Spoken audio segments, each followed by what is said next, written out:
Si par l'offense d'un seul la mort a régné par lui seul, à plus forte raison, ceux qui reçoivent l'abondance de la grâce et du don de la justice régneront-ils dans la vie par Jésus-Christ, lui seul. Romains 5, 17. Nous régnerons, non lorsque Christ reviendra pour le millénium, mais nous sommes appelés à régner maintenant. Beaucoup de choses veulent régner sur nous. Péché, dépression, soucis. Mais la promesse de Dieu est que nous ne soyons pas la queue, mais la tête. Le secret pour régner sur toutes ces choses est de recevoir l'abondance de la grâce par la foi. Ainsi, demeurer dans le Seigneur Jésus-Christ signifie simplement avoir une foi simple, celle d'un enfant. Regardez à lui à chaque moment. Comme Paul dit, la vie que je vis maintenant dans la chair, je vis par la foi au Fils de Dieu, qui m'a aimé et s'est donné lui-même pour moi. Une chose cache cette entière dépendance de Christ, la fierté humaine.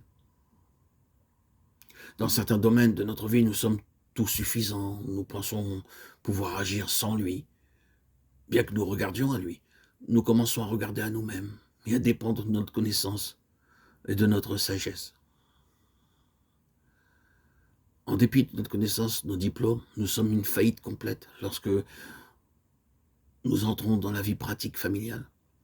Nous perdons facilement patience avec notre femme, notre mari, nos enfants. Quelle est l'utilité de toute la connaissance accumulée dans notre tête si nous ne pouvons pas vivre en harmonie avec nos enfants, notre mari, notre femme? Nous n'avons pas d'amour parce que nous dépendons de notre connaissance cérébrale plus que sur lui. C'est l'orgueil humain. C'est pourquoi Jésus a pris l'exemple d'un enfant. À moins que nous devenions comme un enfant, en d'autres termes, que nous devenions humbles, nous ne pouvons pas entrer dans le royaume des cieux. Jésus-Christ apporta l'objet de la leçon en se référant à un enfant qui montre son entière dépendance à l'égard de ses parents. L'enfant ne peut rien faire de son propre fond. Pour chaque chose, il regarde à ses parents. La même vérité est exposée quand Jésus dit « En dehors de moi, vous ne pouvez rien faire ». La simple leçon sous-jacente est que nous devons dire toutes les fois « Seigneur, je ne peux pas, mais toi, tu peux ». Alors que nous faisons ainsi, nous trouverons que sa plénitude commencera à se manifester en nous.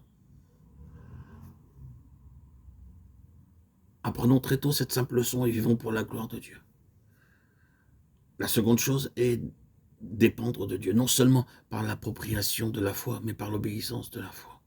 Si vous gardez mes commandements, vous demeurerez dans mon amour, de même que j'ai gardé les commandements de mon Père et que je demeure dans son amour.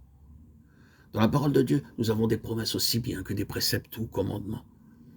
Alors que nous aimons les promesses du Seigneur, nous aimons également les préceptes. Si vous m'aimez, gardez mes commandements. C'est le seul chemin par lequel nous pouvons montrer que nous l'aimons réellement. Demeurer en lui est une appropriation par la foi. Ce qu'il nous commande de faire est que nous faisons. Et l'obéissance par la foi. Le fruit sera évident dans nos vies. En agissant ainsi, Dieu nous encouragera à marcher dans sa plénitude, à l'expérimenter, à le pratiquer